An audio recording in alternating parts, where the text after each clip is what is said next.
Very good kisser. Oh my God. So, kisser. So now, I would like you to tell me who kisses back better, RS or Ira? Please be clinical in your answer.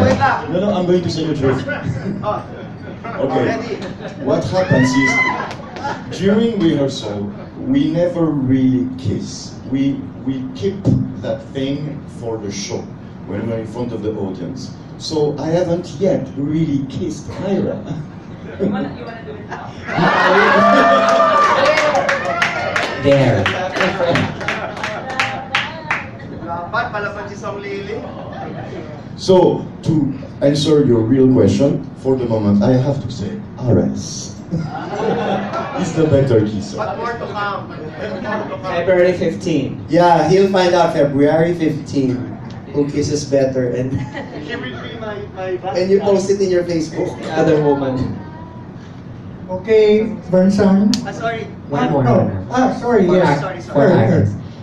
Were there nuances in your 1990 performance that has to be updated for the present audience? Yeah, in fact, 100% has been updated. When I first started this 2018 production, I told Kanakan, give me 1 week to unlearn Song Liling.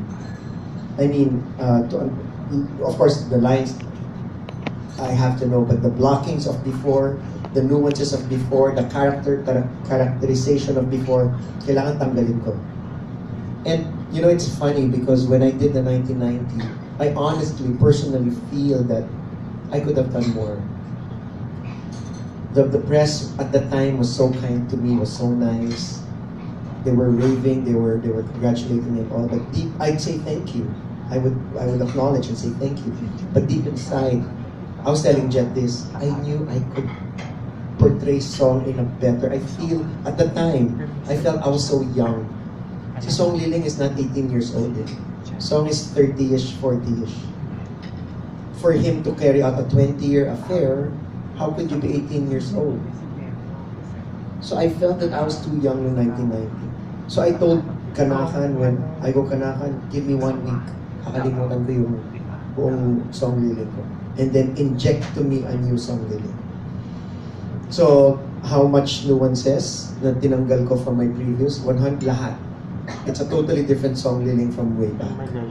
In fact, even my best friends from school who've seen it sa 1990 and who's seen it 100 times in Dulang UP, na napanood din dito sa Maybank, sabi talaga, oh, ibang-iba nga yung atake mo. So, yun. So, especially when people, after the play, they'd approach me and say, RS, napanood kita nung, dati sa UP, bata pa ako noon. Ganun pa yung mga hirit nila, bata pa daw. So, sabi ko, bata rin ako noon. Baka nagkakalimutan tayo. Hindi lang ikaw yung bata, nung bata rin ako noon. Sabi ko, pero iba, di ba? Sabi niyo, oh, ibang-iba yung show ngayon. So, totally different talaga. Okay. Yes, Thank you too. Vincent. This is for Janine and RS. You are two of the veterans and theater stalwarts in the cast. And I would like to ask a question that would shed light into your creative, process as actors, and something that the newcomers can learn from. What is your biggest fear as an actor, and how do you address or conquer that? Please share. Actually, this is my the role that gave me the most sleepless nights. As you can see, nare-recognize niyo na ako. Parang sabi ko nga, baka manood yung mga tao, tapos asan siya? Well, first, I play a Caucasian woman, which I'm not. In Miss Saigon, I was Asian, I played Kim, I was the same age. But this time, I play a woman a lot older than I am. A woman who is not exactly vain. She's a plain Jane, who I'm not. So, she's totally different from what I really am. I really had to create her in my mind and recreate her again and again every single rehearsal. It's a process, and she keeps on changing and evolving as I speak. for every rehearsal, I must say that she still changes the way I do her. So I don't know how it will end up, but so far I haven't got any complaints from the cast or the production. Maybe they have still yet to tell me. But yes, this is my most challenging role so far, because it's the first time that I will be doing a straight play. It's the first time that I will not be relying on my singing ability to pull through a role. So it is indeed very challenging for me. Well, to answer your question, you know, it's funny, when I was younger, when I was 18, 19, 20, doing it in Dulang UP, I never had any fears. I was just like, go. In fact, when Sir Tony said, oh, RS, you're doing the 10 o'clock, the 3 o'clock, and the 7 o'clock shows. Wednesday to Sunday. I'm like, go! Let's do it! Oh, gawin natin, all that. Wala akong inisip na I might get sore throat, I might get ganito, ganyan. Wala. I don't know, when you're young, you think you're invincible. Now, well, as a producer, of course, ang fear ko is, Jet, okay na ba yung mga tickets? Okay ba yung promo? Okay ba yung lights natin? Yung technical? I worry about that as a producer. But as an actor, you know, it's so funny. I was telling also Mayen yata, or who was I talking to about it, one rehearsal. Ang fear ko ngayon, it's funny, don't laugh I might sneeze on stage. That's one of my, kamay kakwentuhan ko noon na, hindi ka ba natakot Mayen na, naglilinya, I'm a modest child. Di ba parang, what if bigla kang mabahin? Ano gagawin mo? Gaganyan ka ba ng ilong? Kasi sa Lilong, hindi gumaganyan ng ilong. So that's my fear, sneezing on stage. It's really weird. It's mababa. But the lines, memorize ko yan. It's like riding a bicycle. I'm like fish in water with the lines. Memorize ko nga lahat ng lines nila eh. I can do the whole M Butterfly monologue. From top to finish, I can say the lines. So walang problema yung lines, walang problema yung blocking. I work on memory recall eh. When I say my line, I know exactly where my foot is or my feet are. Kunwari sa line na to, I'm here, alam ko na yun. Pag na-run mo na sa akin yun, next more or less kagat na yun. Ang ano ko is baka mamaya kumating ilong ko. Tapos wapoys, di ba? Magpapasweet sa song leading, biglang gumagano ng ilong. So, yun ang fear ko talaga now. I don't know kung ganun di ba yung mga fear nyo? Hindi. Ako lang pala. Ikaw. Oh shit. So there, weird. It's really weird. There. One last question. I'm sorry. No, I wanted to take your question a little bit further. You know, we're talking about new actors coming into this piece here. Miss Janine, she brings a beautiful, beautiful vulnerability to this character that blows our minds.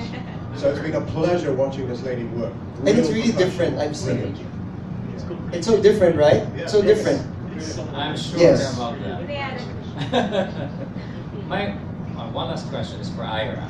Ira, I'm sure you've been receiving a lot of, good advice from your mentor RS. But so far, what's the worst advice you have ever gotten from RS? Sorry.